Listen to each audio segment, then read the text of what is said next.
دوڑتے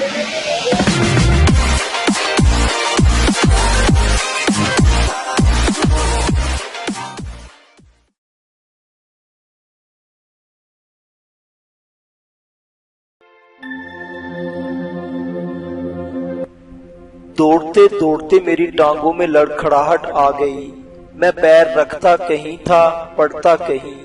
سانس پھول گیا اور منہ سے کف بہنے لگا تھا۔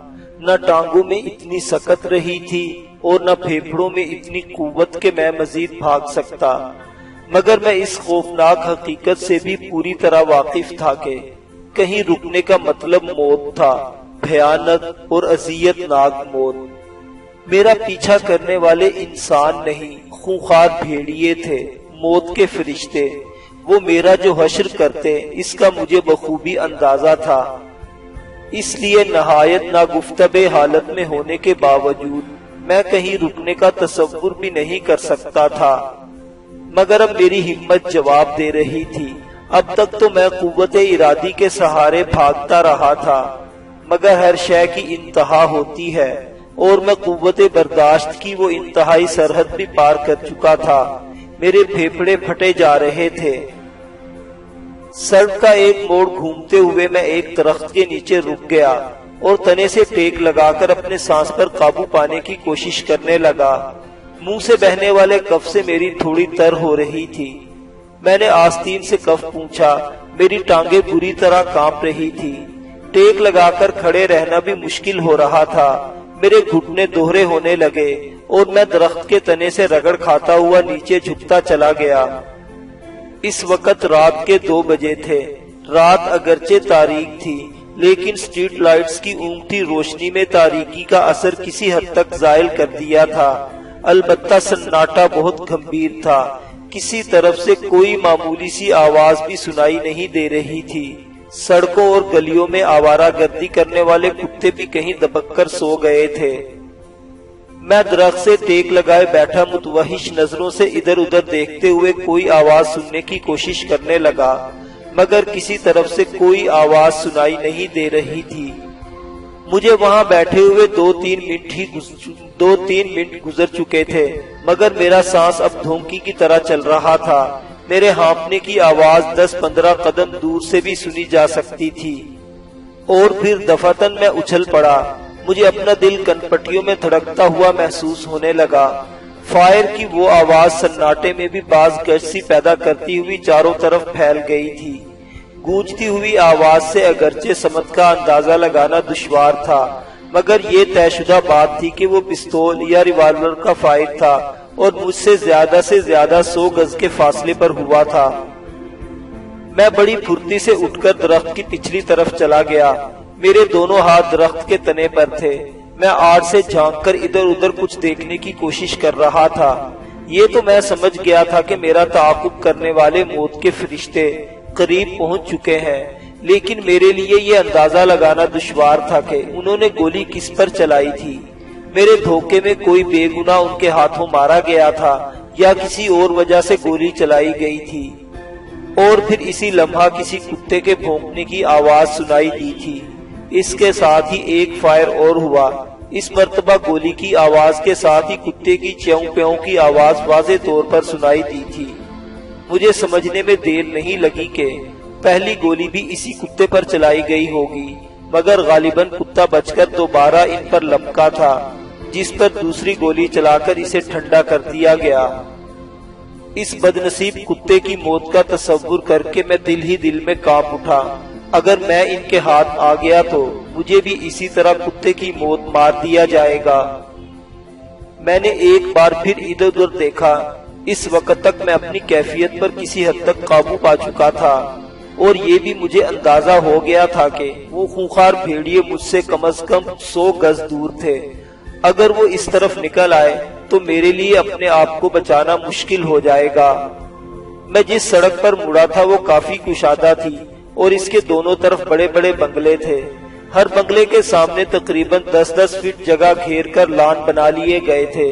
کسی لان کے آگے محض تار کا جنگلہ تھا اور کسی کے آگے گارڈینیا کی اونچی باڑ لگی ہوئی تھی۔ اس علاقے میں دولت مندوں کی رہائش تھی۔ یہ بڑے بڑے لوگ تھے، انہیں سرکار کی مرضی سے غیر اعلانیہ طور پر بڑی بڑی مراعات حاصل تھی۔ ہر قسم کے ٹیکس متوسط اور غریب طبقوں کے لوگ ادا کرتے تھے اور ان کا لطف یہ لوگ اٹھاتے تھے۔ سڑکیں صاف ستھری اور ہر پول پر مرکری بلب روشن تھا۔ ان لوگوں نے اپنی مرضی سے بنگلوں کے سامنے لمبی چوڑی جگہ گھیر کر لان بنا رکھے تھے۔ اس کے برعکس متوسط یا غریب طبقوں کے باسی ان سہولتوں سے محروم تھے۔ ہر گلی کے موڑ پر گندگی کے ڈھیر، سڑکیں اس طرح ٹوٹی پھوٹی کہ اگر کسی زچہ کو ایمبولینس میں ڈال کر ہسپتال لے جانے کی کوشش کی جائے تو لگنے والے جھٹکوں سے راستے میں ہی ماں بن جائے۔ ان بستیوں کی سڑکوں اور گلیوں میں بجلی کے کھمبے تو لگے ہوئے تھے، مگر بلب کسی کسی کھمبے پر ہی نظر آتے تھے۔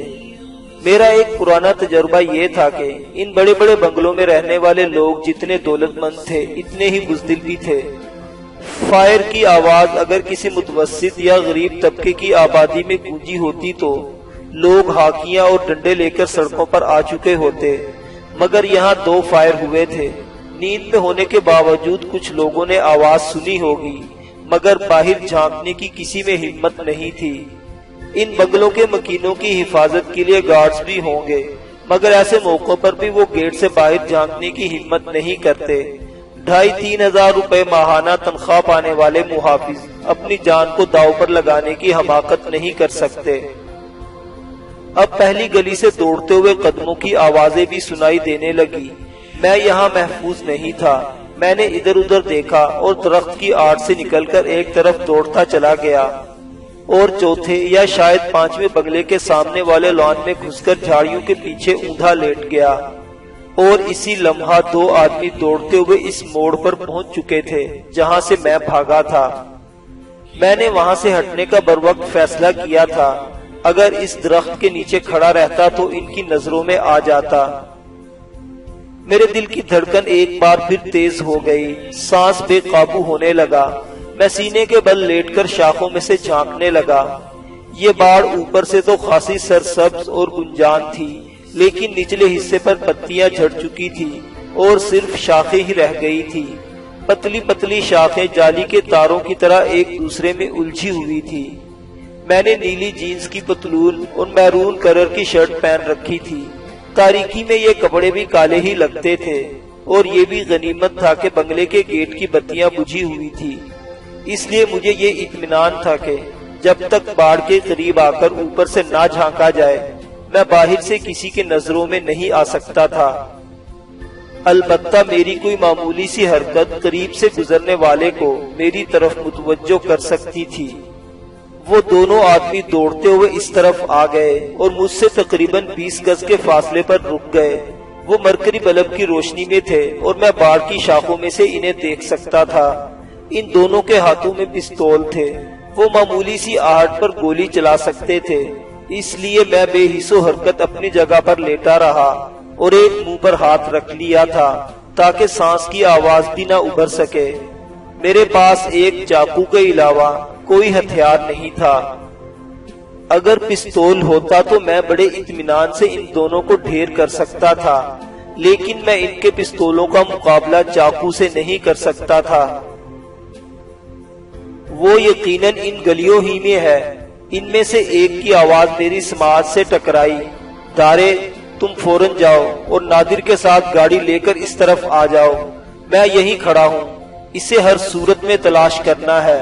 اگر وہ حرامزادہ ان گلیوں سے نکل گیا تو اس کا ہاتھ آنا مشکل ہو جائے گا، اور تم جانتے ہو ایسی صورت میں باس ہماری کھال اتروا کر اس میں گھس بھروا دے گا۔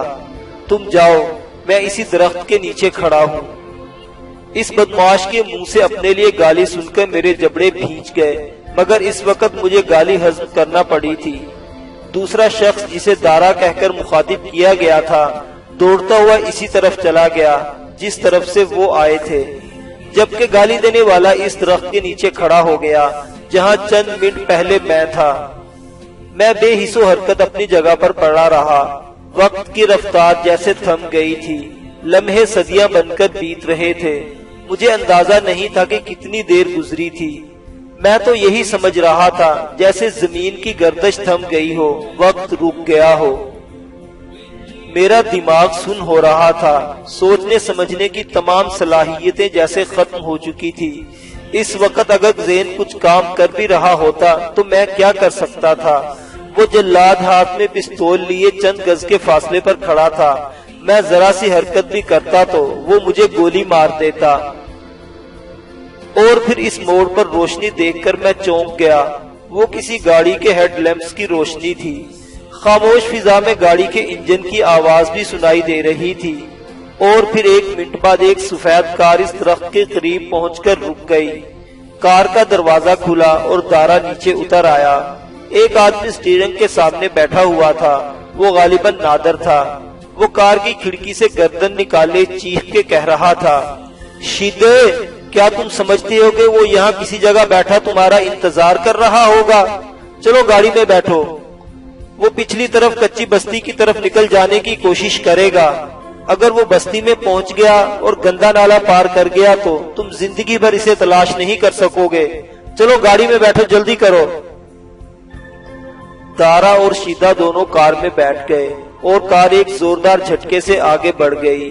کار اسی طرف مڑی تھی۔ مڑتے ہوئے اس کے ہیڈ لیمپس کی روشنی ایک لمحہ کو باڑ پر پڑی۔ میرا دل اچھل کر حلق میں آ گیا۔ تیز روشنی میں باڑ کی شاخوں کے اندر بھی آسانی سے دیکھا جا سکتا تھا۔ میں بے حس و حرکت ہو کر رہ گیا۔ روشنی باڑ پر سے ہوتی ہوئی آگے نکل گئی اور 2-3 سیکنڈ بعد وہ کار بندوق سے نکلی ہوئی گولی کی طرح میرے سامنے سے گزر گئی اور اس کے ساتھ ہی میرے منہ سے گہرا سانس نکل گیا۔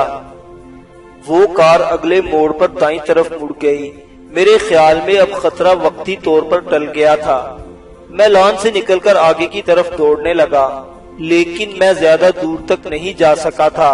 مجھے ایک بار پھر ایک بنگلے کے سامنے والے لان کی باڑ کے پیچھے پناہ لینا پڑی۔ سامنے والی رو کے ایک بنگلہ سے اچانک ہی کسی عورت کی چیخوں کی آواز سنائی دینے لگی۔ میں باڑ کے پیچھے سینے کے بل لیٹ گیا اور سڑک کی دوسری طرف دیکھنے لگا۔ عورت کے چیخنے کی آواز ایک بار پھر سنائی دی، جس سے مجھے اس بنگلہ کی نشاندہی ہو گئی۔ عورت کی چیخوں کی آواز اس قدر نمایاں تھی کہ رات کے آخری پہر کے سناٹے میں دور دور تک سنی گئی ہوگی۔ میرا خیال تھا کہ آس پاس کے بنگلوں میں سوئے ہوئے لوگ بھی جاگ اٹھے ہوں گے، یا کم از کم بنگلوں کے چوکیدار صورتحال معلوم کرنے کے لیے ضرور باہر آئیں گے۔ مگر مجھے بڑی حیرت ہوئی۔ 5 منٹ گزر گئے، کسی بنگلے سے کسی انسان نے بھی جھانک کر نہیں دیکھا۔ البتہ کہیں سے کسی کتے کی بھونکنے کی آواز سنائی دے رہی تھی۔ مجھے بہت دکھ ہوا لوگوں کی بے حسی پر۔ کیا دولت انسان کو اس قدر بے حس کر دیتی ہے کہ انہیں کسی اور کے دکھ درد کا احساس نہیں رہتا، اپنے سوا کسی اور کا خیال نہیں ہوتا۔ پہلے گولیوں کی آوازیں خاموش فضا میں گونجی تھی۔ ٹھیک ہے، خطرہ محسوس کر کے کوئی گھر سے باہر نہیں نکلا تھا، مگر کسی عورت کی دردناک چیخوں کی آواز تو پتھر کو بھی پگھلا دیتی ہے۔ اور کچھ دیر پہلے میں نے جو آواز سنی تھی وہ ایسی ہی تھی کہ مجھ جیسا سنگدل اور بے رحم شخص بھی کانپ اٹھا تھا۔ مجھے اندازہ ہو گیا تھا کہ وہ آواز سامنے کے کسی بنگلے سے آئی تھی۔ شاید اس بنگلے میں ڈاکو گھس گئے تھے، مگر آدھے گھنٹے سے تو میں زیادہ یہاں موجود تھا۔ اس بنگلے میں داخل ہوتے ہوئے کسی کو نہیں دیکھا تھا، بلکہ اس سڑک پر ہی کسی کو نہیں دیکھا تھا، مگر چیخوں کی وہ آواز بڑی خوفناک تھی۔ 5 منٹ گزر گئے اور پھر سڑک کے اس پار ایک بنگلے کا گیٹ بہت آہستہ آہستہ کھلتے دیکھ کر میں چونک گیا۔ اس طرف کسی قدر اندھیرا تھا، مگر سفید گیٹ حرکت کرتا ہوا بڑا آسانی سے نظر آ گیا۔ گیٹ پوری طرح کھل گیا۔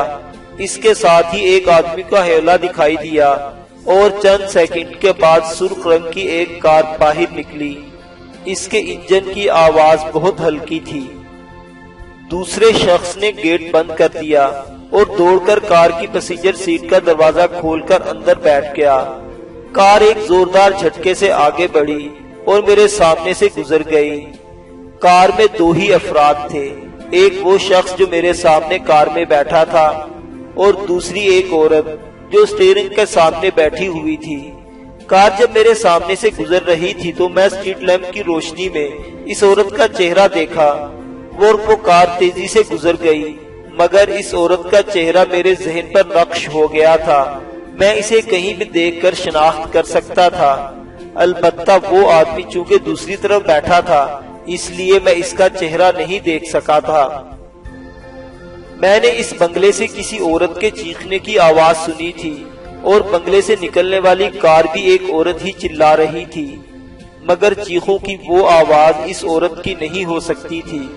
جو عورت چند منٹ پہلے اس طرح چیخ رہی ہو جیسے اسے ذبح کیا جا رہا ہو، اور وہ اس طرح ایکٹیو ہو کر کار کیسے چلا سکتی ہے؟ میرے ذہن میں شبہات سر اٹھانے لگے۔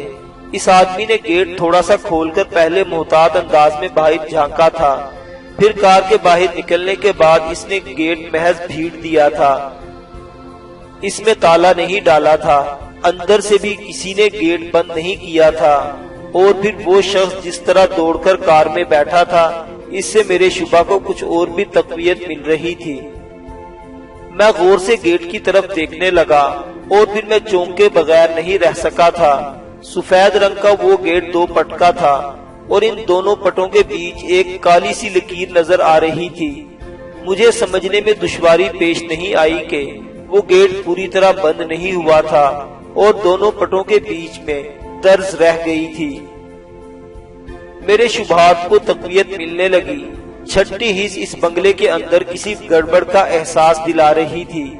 میں نے گارڈینیا کی باڑ سے سر ابھار کر ادھر ادھر دیکھا۔ سڑک بھی سنسان تھی، دونوں طرف دور دور تک کسی زیرو کا نشان تک نہیں تھا۔ میں بہت محتاط انداز میں باڑ کے پیچھے سے نکل آیا اور تیز تیز قدم اٹھاتا ہوا سڑک پار کر کے اس بنگلے کے گیٹ کے قریب پہنچ گیا۔ دور سے دونوں پٹوں کے بیچ وہ سیاہ جھری بہت معمولی نظر آ رہی تھی، لیکن قریب پہنچ کر پتا چلا کہ دونوں دروازوں میں بالشت بھر کا فاصلہ تھا۔ میں نے ایک بار پھر محتاط نگاہوں سے دائیں بائیں دیکھا اور گیٹ کھول کر اندر داخل ہو گیا اور گیٹ پوری طرح بند کر کے بڑی آہستگی سے بولٹ لگا دیا۔ میں گیٹ کے سامنے سے ہٹ کر ستون کے ساتھ ٹیک لگا کر کھڑا ہو گیا اور گہرے گہرے سانس لیتا ہوا ادھر ادھر دیکھنے لگا۔